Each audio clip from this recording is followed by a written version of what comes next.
Biltoki, c'est une aventure familiale qui a été créée en 2009. En un mot, c'est peut-être difficile de définir, mais aujourd'hui, notre métier, c'est de créer et d'exploiter des halles de marché, des halles singulières et locales. Nous, on a quand même une trame commune dans toutes nos halles, c'est-à-dire qu'on crée d'abord un marché. Donc dans ce marché, vous allez retrouver à chaque fois un primeur qui va porter les fruits et légumes, un poissonnier, un boucher, un boulanger, un fromager. Donc on est vraiment sur des métiers, on va dire, traditionnels de marché, sélectionnés vraiment sur leur qualité de produit, leur qualité de service. Et à côté de ça, nous, on a notre café Biltoki dans lequel on porte toute l'animation au quotidien du lieu. Et on va amener toute une dégustation sur des zones communes, une dégustation de produits locaux avec des traiteurs de spécialité, des traiteurs encore une fois locaux et une cuisine du marché.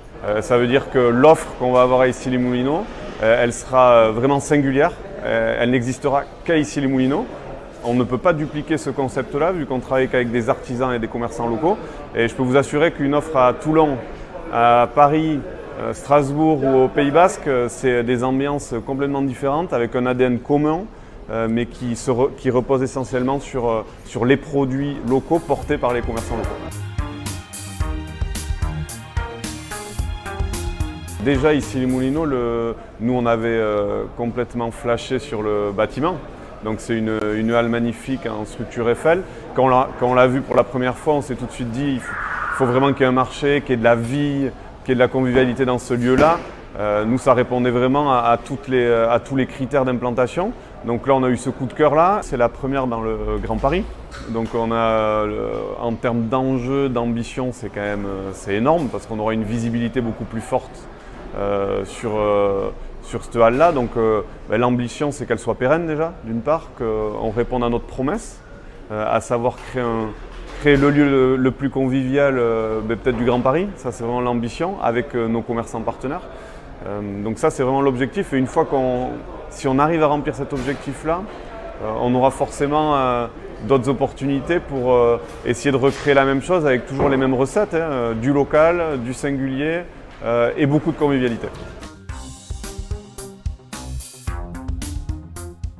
À Issy-les-Moulineaux, l'objectif, c'est vraiment de répondre à deux types de clientèle. La première, c'est la clientèle bureau. Donc là, on est quand même au centre d'une des zones les plus denses au niveau bureau. Donc l'objectif, évidemment, c'est de pouvoir répondre dans un premier temps, amener de la convivialité dans un lieu où il y a beaucoup de tours, où il y a beaucoup de gens. Et donc on a vraiment cet objectif et cette ambition-là. Donc avec une offre de dégustation sur place, mais aussi une qualité de produit qu'ils peuvent ramener chez eux. Donc ça, c'est vraiment la clientèle naturelle. Et après, il y a aussi toute cette clientèle d'habitants, d'Issy-les-Moulineaux bien sûr, de Boulogne, de Meudon, de Clamart, du sud 15e, où on a envie vraiment de créer et d'ancrer un nouveau lieu, une nouvelle habitude dans leur quotidien, notamment le week-end, pour qu'ils viennent faire le marché, flâner, profiter de nos événements autour de la gastronomie et qui s'approprient vraiment le lieu, parce que l'ambition, c'est vraiment celle-là.